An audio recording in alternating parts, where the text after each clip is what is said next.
Hello, future IITians, future NITians and doctors. Welcome back to the channel Physics 108.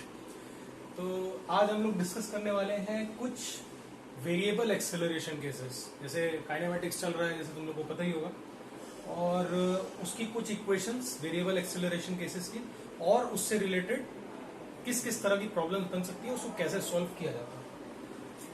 तो पहली बात तो देखो कि v is equal to u plus a t. इसको अपन वेक्टोरियली लिखते हैं. s is equal to u t plus half a t square and v square is equal to u square plus 2as. ये जो तीनों इक्वेशंस हैं, ये सभी को पता है कि these are constant acceleration cases. Variable acceleration cases के लिए कौन सी इक्वेशंस हम लोग यूज करते हैं वो देखते हैं. These are constant acceleration equations. तो वेरिएबल एक्सेलरेशन के लिए हम लोग यूज करते हैं calculus. Simply velocity vector as a function of time can be said to be as the derivative of position with respect to time. Acceleration is dv by dt. Here जो subscript में t लिख रहा हूं ना, इनका मतलब ये है कि velocity is a function of time, position is a function of time, acceleration is a function of time, velocity is a function of time. ठीक है, वेक्टर साइन यहां पे पुट करेंगे तो ये इक्वेशन बिल्कुल करेक्ट बनेगा. अच्छा, तीसरी इक्वेशन जो कि डायनेमिकल इक्वेशन ऑफ एक्सेलरेशन भी बोली जाती है. भाई साहब, ये बहुत इंपॉर्टेंट इक्वेशन है. a बराबर v dv by dx. यार, इस पे कई सवाल फंसते हैं, और हमेशा याद रखो, let's say this is equation 1, this is equation 2, this is equation 3. ये इक्वेशन तब यूज होती है जब कभी भी तुम्हें उस पर्टिकुलर प्रॉब्लम में कहीं टाइम का इन्वॉल्वमेंट ना हो. जैसे फॉर एग्जांपल वहां पे velocity is a function of position दिया हो, लेट्स से एक्सेलरेशन, और acceleration is a function of position दिया हो. तुरंत समझ जाओ a बराबर v dv by dx लगना है. ठीक, ये जो तीनों इक्वेशंस हैं, ठीक है, इनको हम लोग इंटीग्रल फॉर्म में भी लिख सकते हैं. For example, this is the derivative form, that velocity is the derivative of position, acceleration is the derivative of velocity. तो अगर इसी इक्वेशन को हम लोग को मॉडिफाई करना हो तो इसको कुछ ऐसे भी लिखा जा सकता है. dt वाला टर्म उधर भेजो, इज इक्वल टू dx. दोनों साइड इंटीग्रल लगाओ. क्लियर? यहां से हम लोग को मिलेगा, तो integral of dx will be obviously x, and this becomes integral of velocity with respect to time. Last lecture में ऐसा कुछ प्रॉब्लम भी किया था हम लोगों ने, area under the AT curve. तो यहां पे ये हम लोग सीख सकते हैं कि अगर वेलोसिटी टाइम ग्राफ का एरिया देखा जाए तो हम लोगों को पार्टिकल की नेट पोजीशन पता लग सकती है. ये एक्चुअली है क्या? This term, this integral represent what? Velocity का integral with respect to time, and that is position. बिल्कुल एनालॉगस अगर अपन देखें, लेट्स सी, इस इक्वेशन को देखते हैं एक बार. Acceleration as a function of time, dt वाला टर्म उधर ले जाओ, is equal to something like this. दोनों साइड इंटीग्रल लगाया, integration of dv will obviously v velocity, and this becomes acceleration का इंटीग्रल. यहां पे लिमिट्स पुट कर सकते हैं अपन, t1 t2 t1 t2. So this is how the working of equations is done. ठीक है, काइनेमेटिक्स में ये कांस्टेंट एक्सेलरेशन की सारी इक्वेशंस हैं, और ये जितनी भी इक्वेशंस मैंने राइट साइड पे लिखी हैं वो वेरिएबल एक्सेलरेशन की हैं. जैसे बुक्स में 3 इक्वेशंस ऑफ मोशन बोला जाता है जनरली, लेकिन जब मैं क्लासेस में पढ़ाता हूं और 6-7 साल से पढ़ा रहा हूं, और जब भी पढ़ाता हूं तो मैं हमेशा यही बोलता हूं कि always remember 6 equations of motion. 3 are for the constant acceleration cases and 3 are for the variable acceleration cases. और उसमें जो कोहिनूर का हीरा है वो तीसरा वाला है, ए बराबर v dv by d x, बहुत सवालों में यूज होता है, आईआईटी के पेपर में भी, नीट के पेपर में भी, और इस पे इस लेक्चर में हम लोग सवाल भी करेंगे। तो इसको पॉज करके सभी लोग इसको नोट कर सकते हैं और फिर इस पे कुछ क्वेश्चंस, कुछ प्रॉब्लम्स, कुछ कॉन्सेप्ट्स लेते हैं। तो स्टार्ट विद एक इजी सा प्रॉब्लम लेते हैं पहले। लेट्स से पार्टिकल का एक्सेलरेशन टाइम ग्राफ कुछ ऐसा है, acceleration is 2t, acceleration is a function of t, ठीक है। और लेट्स से प्रॉब्लम में अपन से ये कह रहा है कि particle start with initial speed equal to 0, ठीक है, 0 स्पीड से स्टार्ट कर रहा है, रेस्ट से स्टार्ट कर रहा है। और हम लोगों से पूछा गया है find out the velocity at t is equal to let's say 6 seconds, और सेकेंड है find position of particle at t is equal to 4 seconds if particle is started from x is equal to 4 meter. आप question को समझो एक बार। Particle की initial speed 0 दी हुई है, पार्टिकल की वेलोसिटी निकालनी है 6 सेकंड पे, और एक्सेलरेशन वेरिएबल है। अगर एक्सेलरेशन वेरिएबल है तो अपन क्या कर सकते हैं इसमें? फर्स्ट पार्ट, वेलोसिटी निकालने के लिए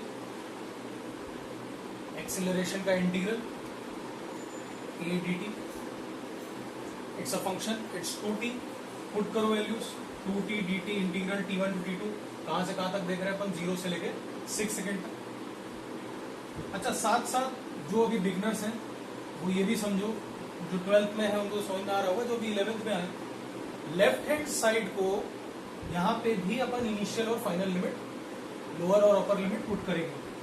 तो t इज इक्वल टू 0 पे वेलोसिटी कितनी थी? मैपिंग करनी है बस basically. t is equal to 0 पे वेलोसिटी 0 थी, t इज इक्वल टू 6 पे तुम्हें वेलोसिटी निकालनी है, उस अननोन को तुम v मान लो, u मान लो, w मान लो, जो तुम्हें अच्छा लगे। इसको लिख सकते हैं अपन v माइनस 0, उधर क्या लिख सकते हैं? t dt integration t square by 2, क्या बचा अपने पास? t स्क्वायर ओनली, और इसकी लिमिट्स जाएंगी 0 से लेके 6 तक। तो v is equal to, clearly दिख रहा है हम लोग, 36 मीटर पर सेकेंड। और सेकेंड पार्ट, आई होप ये क्लियर है, velocity is 36 metre per second. Second देख लेते हैं फटाफट। अब वो पोजीशन कह रहा है कि पोजीशन बताओ t is equal to 4 second पे, लेकिन पोजीशन दैट इज पार्टिकल अगर एक्स एक्सिस के लॉन्ग चल रहा है तो वो 0 से नहीं स्टार्ट हुआ था, वो 4 मीटर से स्टार्ट हुआ था। ये बात यहाँ पे ध्यान रखने वाली, ठीक है। पहले पोजीशन का अपन फंक्शन निकाल लेते हैं। तो वेलोसिटी का फंक्शन क्या बना है? T square. तो पोजीशन का फंक्शन निकालने के लिए टी स्क्वायर डी टी, जैसा भी पहले सीखा है, और ये अपने पास जो टर्म आएगी, अब यहाँ पे देखो, इस पर्टिकुलर टर्म को अपन x final minus x initial, या फिर अपन ऐसे भी लिख सकते हैं कि x2 माइनस x1, मतलब x1 क्या रिप्रेजेंट कर रहा है? Position at t is equal to 0 second. x2 क्या रिप्रेजेंट कर रहा है? Position at t is equal to 4 second. इसको अपन सबस्क्रिप्ट में लिख भी सकते हैं, 4 सेकेंड 0 सेकेंड, अंडरस्टैंडिंग के लिए। t स्क्वायर डी टी का इंटीग्रेशन t क्यूब बाई 3, और टाइम की लिमिट्स कहां से कहां तक जा रही हैं? 0 से लेके 4 तक। तो फिगर आउट अपन को x2 करना है, x1 दिया हुआ है सवाल में, दैट इज 4 मीटर से स्टार्ट हुआ था। This is equal to t cube by 3, मतलब 4 क्यूब बाई 3। 4 क्यूब अपना कितना बना? 64। So x2 equal to 64 by 3 plus 4। This is the position of the particle at t is equal to 4 seconds. I hope it's clear. Note कर सकते हैं। अब next level बढ़ाएंगे अपन problem से। तो इस प्रॉब्लम में क्या है कि एक्सेलरेशन टाइम ग्राफ अपन को दे रखा है, और इस पार्टिकल का acceleration t is equal to 0 पे स्टार्ट हो रहा है कहां से 10 मीटर पर सेकेंड स्क्वायर, और 10 मीटर पर सेकेंड स्क्वायर से ये लीनियर फंक्शन डिक्रीज होते होते होते होते एक्सेलरेशन यहाँ पे 0 हो जा रहा है 4 सेकेंड्स में. Let's look at the problem. Particle is moving along a straight line. Find the time when the particle reaches it's initial speed. This is a very analytical question. तुम्हें पता नहीं कि इनिशियल स्पीड है कितनी particle की. Let's say initial speed is 0 और initial speed is v, कुछ भी value, a constant which has some value, कुछ भी ले ले, और हम लोग को ये बताना है कि इनिशियल स्पीड कब रीच करेगी. तो हम लोगों ने काइनेमेटिक्स में ये देखा है कि area under the curve, area under the AT curve